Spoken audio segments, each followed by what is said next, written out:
Hello Ryan, how are you? 7 বছর পর বাংলাদেশে এলো ভারত জাতীয় ফুটবল দল। সবশেষ 2018 সালে সাব চ্যাম্পিয়নশিপ খেলতে ঢাকায় এসেছিল তখনকার সুনীল ছেত্রীর দল। শনিবার ভোরে বেঙ্গালোর থেকে কলকাতা, তারপর কলকাতায় ট্রানজিট নিয়ে বিকেলে ঢাকা। পার্শ্ববর্তী দেশ হলেও তাদের দেশের টিম হোটেল থেকে বাংলাদেশে তাদের টিম হোটেলে ঢোকার আগ পর্যন্ত 13 ঘন্টা জার্নি করতে হয়েছে ব্লু টাইগারদের। পুরো বহরকে নিরাপত্তা দিয়েছে আইন শৃঙ্খলা বাহিনী। ভারত জাতীয় ফুটবল দলের নতুন সংযোজন অস্ট্রেলিয়ার প্রবাসী ফুটবলার রায়ান উইলিয়ামস। বাংলাদেশে আসার আগ মুহূর্তে 23 সদস্যের ঘোষিত চূড়ান্ত স্কোয়াডে রাখা হয়েছে তাকে, কিন্তু তার খেলা নির্ভর করছে ম্যাচের আগ দিন পর্যন্ত ফিফা এফসির ক্লিয়ারেন্সের উপর। সুনীল ছেত্রী ছাড়া তারুণ্য নির্ভর দল গড়েছেন কোচ খালিদ জামিল, যেখানে মোহাম্মদ সানান, জয়গুপ্তারা চোখ রাঙাচ্ছে।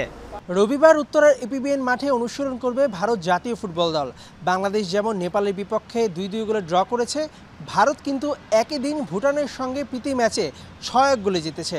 তাই ভারতের দলটা কতটা শক্তিশালী সেটা কিন্তু বোঝাই যায়। 22 বছর ধরে ভারতকে হারাতে পারে না বাংলাদেশ, এবার সেই গেরো খুলতে চায় হামজা সৌমিত্রা। তো বিশাল বড় রাইভারি ম্যাচ, তাই না? আমরা জানি ইমপ্লিকেশনস কি, প্রেশারটা কি এই ম্যাচতে জিততে। মনে হয় কোচ আজকে বসলো, মানে আমরা 23 ইয়ার্সে বোধহয় জিতি না এদের সাথে, আমি তো জানি না। আর আমরা মানে এশিয়া কোয়ালিফিকেশনে, ওয়ার্ল্ড কাপের কোয়ালিফিকেশন জিতি না এখনো।